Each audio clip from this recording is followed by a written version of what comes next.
Goeiemôre aan al julle mooi mense. Dit is donderdag die 11de Desember in die jaar 2025. Nou ja, ek het 'n geleentheid vanmôre weer in jou lewe in te spreek. Ek wonder wat het jy gedink?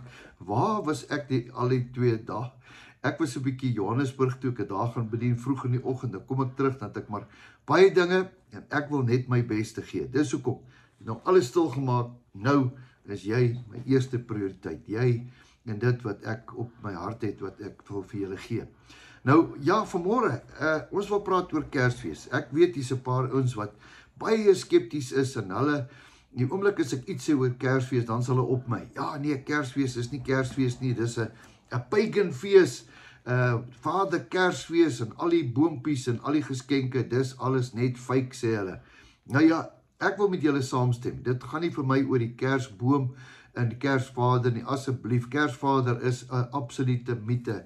Dit beteken vir my niks nie. Maar wat belangrik is Jesus. Nou ja, die Bybel sê Jesus is gebore. Nou, jy kan maar gaan Google en dan gaan jy kyk dat hulle sal vir jou sê dat hulle dink dat Jesus is hier in September maand gebore. Party mense sê weer April. I don't care, ek gee nie om nie. Weet jy wat's belangrik? Dat Jesus is gebore. 'n Seun is vir ons gegee, geskenk deur die hemelse Vader. Nou, ek wil vandag praat oor hoekom.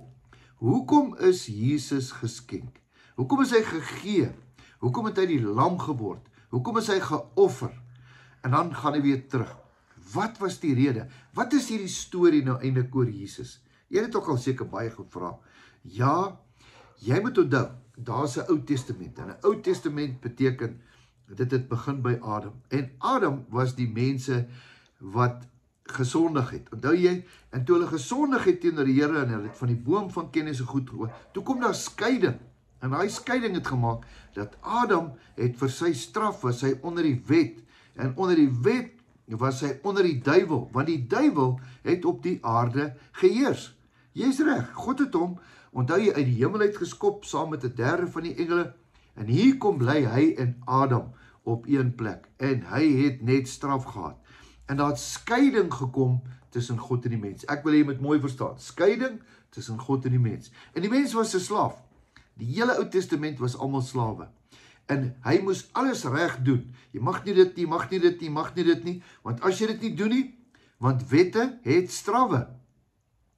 God die Vader en Jesus sit in die hemel en hulle besluit. En God die Vader sê vir Jesus, sal jy afgaan aarde toe, my seun word, my seun op aarde wees, my lam word, en jy gaan uiteindelik op 'n kruis gaan jou doodmaak, sodat jou bloed my kinders weer kan versoen met my, dat ek weer kan kinders kry.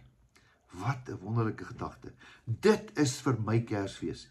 Kersfees is Jesus wat gestuur is, sodat ek en jy weer kan lewe.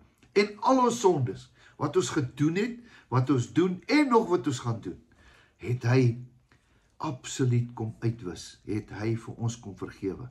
Sy genade het hy vir ons gegee. So ek en jy gaan nie meer hemel toe vir dit wat ons probeer reg doen nie.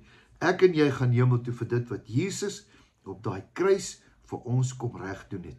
So Kersfees vir my, ja, 'n kind is vir ons gebore, 'n wonderlike lam is vir ons gegee. Maar dit gaan nie oor die Kersboom en dit gaan nie oor Vader Kersfees nie. Dit gaan vir my oor Jesus. Dit gaan vir my oor Christus fees. So as jy hierdie tyd weggaan, onthou, gaan vier die geboorte van Jesus. En dis nie op 25 Desember nie.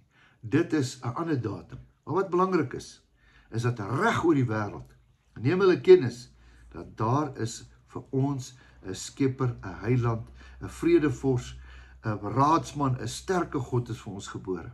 Halleluja. Dankie Jesus. Dankie Vader dat U Jesus gestuur het. Dankie Jesus dat U gekom het. Dankie Jesus dat U gesterf het, sodat ons 'n ewige lewe kan hê. Wat 'n groot storie. Beste storie in die wêreld se geskiedenis, Jesus Christus. Vir my gaan dit net oor hom. Kom ons bid saam. Here, baie dankie vir die woord. Dankie vir Jesus. Dankie Vader dat U Jesus gestuur het. Dankie Jesus dat U gekom het. Dankie dat U geleef het, gesterf het, omdat U geweet het, ons moet met Vader versoen. Dankie dat U die versoeningslam was, wat ons weer verenig het, dat ons kinders van God genoem kan word. Dankie Jesus. Amen. Geseënde dag vir jou. Jou beste lê nog steeds voor. Totsiens.